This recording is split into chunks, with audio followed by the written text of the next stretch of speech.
Grâce à mon métier, j'ai pu me former et ça c'est vraiment important, c'est des portes qui s'ouvrent. Ces formations, c'est une bouffée d'oxygène. On rencontre plein de gens, on peut échanger, on communique.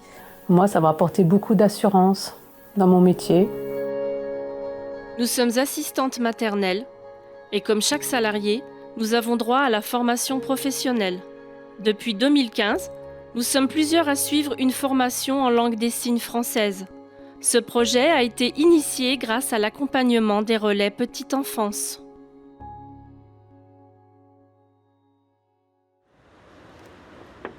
Les relais petite enfance ont plusieurs missions. Alors, c'est pas nous qui décidons de nos missions. Les missions, elles nous sont définies par la CNAF.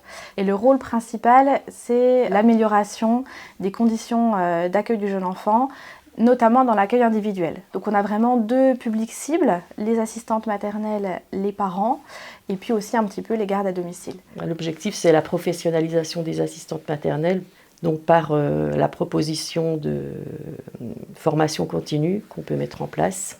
Lors d'échanges avec elles, on va déceler en fait des besoins.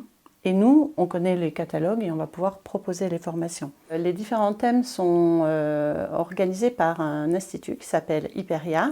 Donc elles vont choisir le thème qu'elles ont envie de faire. Et nous, les relais, on va les aider à organiser ces temps de formation. Pour accéder à ces formations, nous avons besoin d'un parent facilitateur.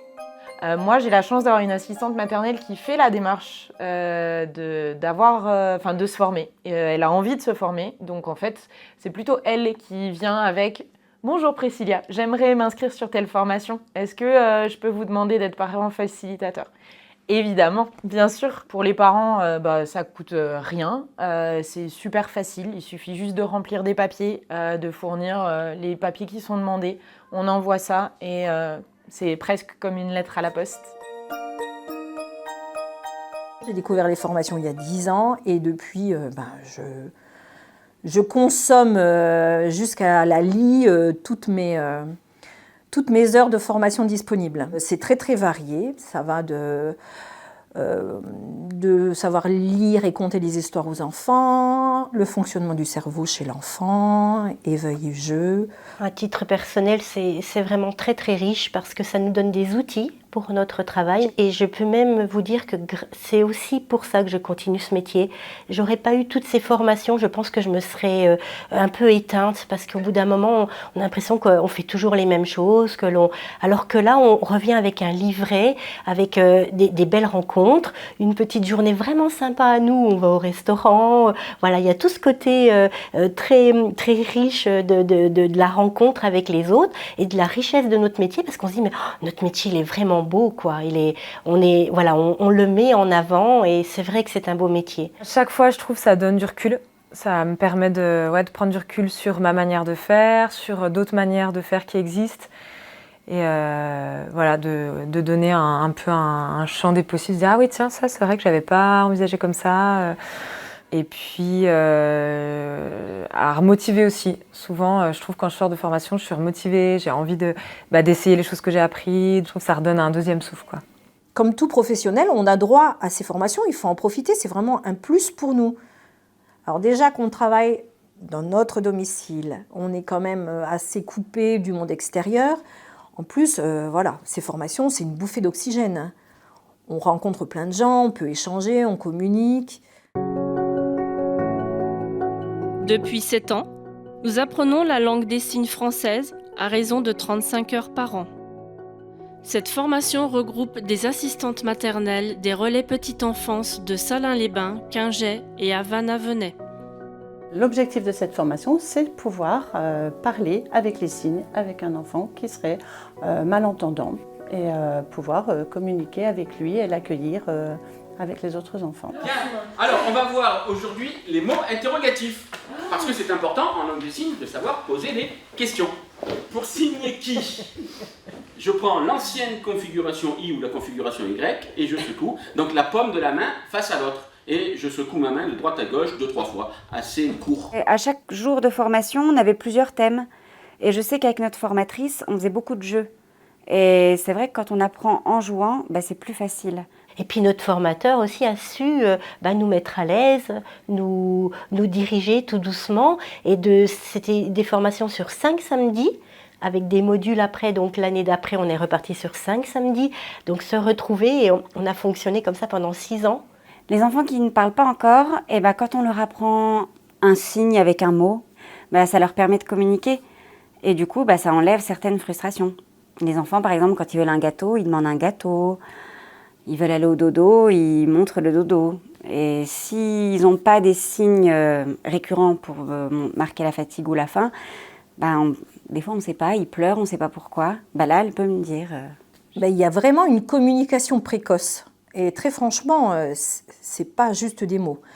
Les enfants commencent à communiquer, à pouvoir exprimer des besoins élémentaires comme la soif, encore, la douleur, après plus loin la colère, toutes les émotions. Et j'insiste bien sur le fait que ça ne ralentit pas du tout l'apprentissage de la parole, bien au contraire.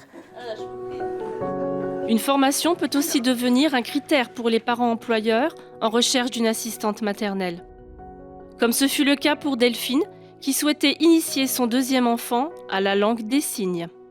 Je crois depuis que je suis petite fille, c'est quelque chose qui m'a toujours intriguée, intéressée. J'avais gardé ça en tête, la LSF, que j'ai pas pratiqué avec ma première, mais que du coup j'ai voulu mettre en place avec mon 2e enfant. Le fait que l'assistante maternelle pouvait signer, déjà ça m'a mis en confiance. Et finalement, ça nous a été bénéfique parce qu'on ne le savait pas encore, mais on a découvert après que Rémi avait aussi un trouble de langage, un retard d'une dysphasie. Voilà, donc le langage s'est construit très tard.